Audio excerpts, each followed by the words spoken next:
Just kind of a two-part question. First, like when you kind of look back at your freshman season and going into your sophomore season, what do you feel are maybe the biggest opportunities for you to get better as a player? And second, I just wanted to ask you, last season it seemed like I think I asked you about this last year about sometimes having foul trouble and what maybe can you learn from that as a freshman and maybe improve upon that as a sophomore? Yeah, some of the things I think I need to improve on is, being able to defend, on the perimeter, um, which been in the gym, working on my, defensive side, really guarding the smaller guys when I switch on to them and stuff like that, and trying to defend and stay away from, trying to put my hands on defenders to get those ticky-tack fouls and stuff like that. So just being aware of what am I doing on the court and understanding that I could get those ticky tack fouls when I put two hands on a defender or something like that. So just being aware. Alec Lastly. Hey Malik, appreciate the time, man. You've now been through a full summer and a full season under Coach Woodson. What's kind of your biggest takeaway that you really learned from him or his coaching philosophy in year one that you're really looking to kind of take into year two and build on? Definitely my defensive side. Being able to defend, like I said, all five positions and being able to rebound. And what I learned from Coach Wilson is that our team is going to be a defensive team no matter what. We're going to defend and we're going to try to hold people under 60. So that's really what we do. So the defense is a big key to our success when we come onto the basketball court.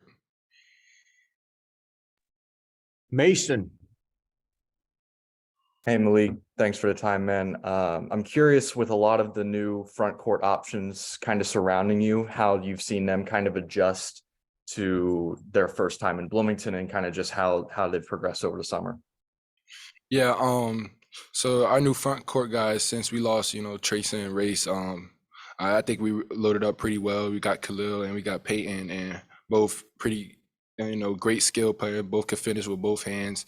Could step out a little bit and shoot the ball too. So you see a good fluid of where we're trying to go with our front court, and understanding that that we don't have Trace anymore, so we gotta look somewhere else to find it.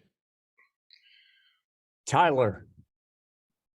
Hey Malik, hope you're doing well. I'm curious just in terms of expanding your offensive game. I know you didn't necessarily take a lot of threes as a freshman, but you had kind of you had talked about wanting to be able to do that. I guess what do you want your offensive game to look like this upcoming season?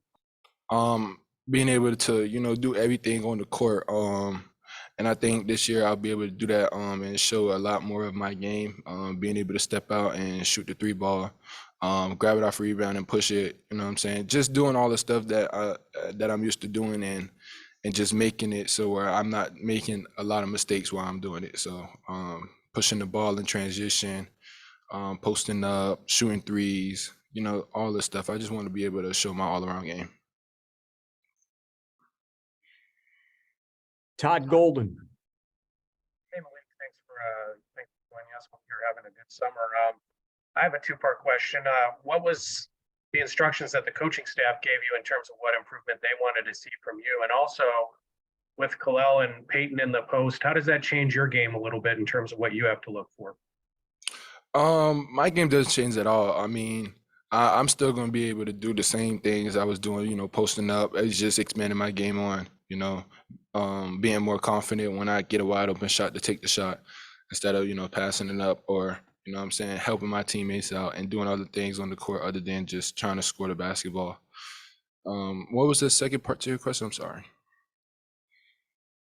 Second part was what did the coaches, when you met with them, what were the expectations that they placed on you to improve in the offseason? Yeah, being one of those leader on the team, since we're bringing in so much people and helping out the other players with the defensive things and all that sort of things. It just being that that leader, other than the guys that's been here for a long time, just like X or Gallo, just being one of those guys because I understand the defensive side and I know what Coach Woodson wants us to do. So just being a guy that they look to help them out when it defense break down and they need the help and understand something, or on the offensive side if they don't know the play, let them know what we're doing and stuff like that. So being that role guy or that leader to help, and then also work on my condition, which I am, and getting in top shape before the season comes. Jack. Hey, Malik, thanks for doing this. Last year, as a freshman, you stepped into a roster that was pretty established, a lot of veterans, and this year it's obviously a lot of new players and things like that. Just how different has that made this summer and kind of just the process of learning to play with different guys and different rotations? How's that been just for you and the team? Yeah, I mean, going into this season, we knew we were going to lose a lot of guys. Trace was leaving, Fino left, Miller, all the older guys left. So our team was going to be different coming in. We knew that. So we got key pieces that we needed on the team to help us, try to have a successful season. So on the court, we've been doing pretty well. I'm having great practices, working hard, having great scrimmages and stuff like that. So we've been competing all throughout, and we're going to be ready to go when the season starts. Mike Schumann. Yeah, Malik, with Trace not being there this year, I imagine your offense looks a little bit different as a team in terms of, not entering the post as much. Are there one or two things you can point to that seem different in terms of what the staff is emphasizing so far? We're still emphasizing posting up. That's the part of Woodson's plan. I mean, we probably won't post up as much as last year like we did with Trace, but we're still posting up, and it's going to be a lot of ball screens and running up and down the court, getting out in transition and getting easy buckets and stuff like that. So we're trying to be a fast-paced team and get up and down the court and defend. Pete.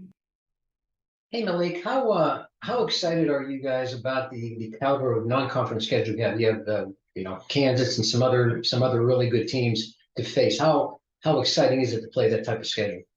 It's super exciting. I mean, when you're playing the top of the top, it's you always try for your best and give your best performance every time. So having this non-conference that tough, it's just gonna help us and prepare us for the Big Ten play. And I think that would be great for our team, especially that we're young and we're gonna have a lot of new people coming in. That's just gonna help us build. So when we get into Big Ten play, we know what everybody could do on the court, and we're not looking and searching for people to do things we know, because we've been playing the top competition in the non-conference and stuff like that. So this is going to be very good for us to just to help our team build and get stronger for the Big Ten play. So I love it. Seth. Hey, Malik, when you talk about all the new guys that you guys have had come in this offseason, just maybe even off the court, how have you guys kind of gone about building that team chemistry and just coming together as a group? And with the leadership turnover you've had, how much have kind of X and Trey had to step up in making that happen? I think we did a pretty good job as a team. We do a lot of team bonding. We're with each other 24/7. So that part, I feel like that's going to come into play as we keep going. We have team breakfasts together. So, and everybody's outgoing. So it's, our team bonding is going to be great. It's knowing everything on the court and understanding it, and the older guys helping the younger guys or the new people coming in, just what we need to do on the court and be mentally focused every time we step on the court together. Zion. Hey Malik, I just wanted to know, what was your reaction last week to seeing Jalen and Trace get drafted? I was super excited for both my teammates. I was at Trace's draft party when he got drafted, and it was super excited to see him go. And I just hope the best for all of them. I seen Fino go to the Lakers, and I'm pretty excited for him because he's a Laker guy. He loves Kobe, so it's just a great place for him too, just to be around those older guys and help him grow and get better while he's on the Lakers team. So I'm super excited for that too. Can't wait to see him play in the NBA. Alex. Malik, with Mbako, I guess signing a couple of months ago, that was kind of a late addition, something maybe you weren't anticipating. Is he somebody you played against in the EYBL at all? How familiar were you with him? And also, how does he change the upside for your team next season? just his addition in general. Yeah. I have not played with against him on the EYBL, unfortunately. I mean, I know he played up, but my team never played against him or anything like that. But adding Mbako to the list just, boosted our team. He got great size, can shoot the ball well, drives, finish with both hands, and a great skill set. He can post up too. So Mbako, he just adds that boost to our team that we needed, and that's very good. It's just a blessing to get on Mbako too. Okay, my last question is going to go to the first guy I met in 2007. I noticed that Zach and Pete DePremio are the only two guys that were in my first press conference many, many years ago. So Zach, go ahead, buddy. Malik, we've asked you about expanding your offensive game, working on different things, just kind of rounding out a lot of different skills. But how have you gone about that? Has it been individual work? Does open gym work help? Just kind of, I guess, what have you prioritized in terms of like day to day, what you're doing to get better, whether it's offensively, defensively? You talked about getting out in transition, those sorts of things. Yeah, so I mean, having those scrimmages or those games where we're playing 15 minutes straight and just working on conditioning and getting out and having no pace, and that definitely helping me out with just conditioning and being able to stand long periods of time without getting breaks and stuff like that. And then having individual workouts every day with my training guy Isaac, and just working on the things that we need to work on. Rim running, we're doing rim running, so we're running to the rim, posting up hard, catch and shoot threes, trail threes, drill pull up, stuff like that. Trying to mix up all types of games and still working on my strong suit, posting up too, working on my hooks and stuff like that. So just working on everything. Every time I step on the court and have an individual workout, I'm trying to touch on everything, and that's pretty much it.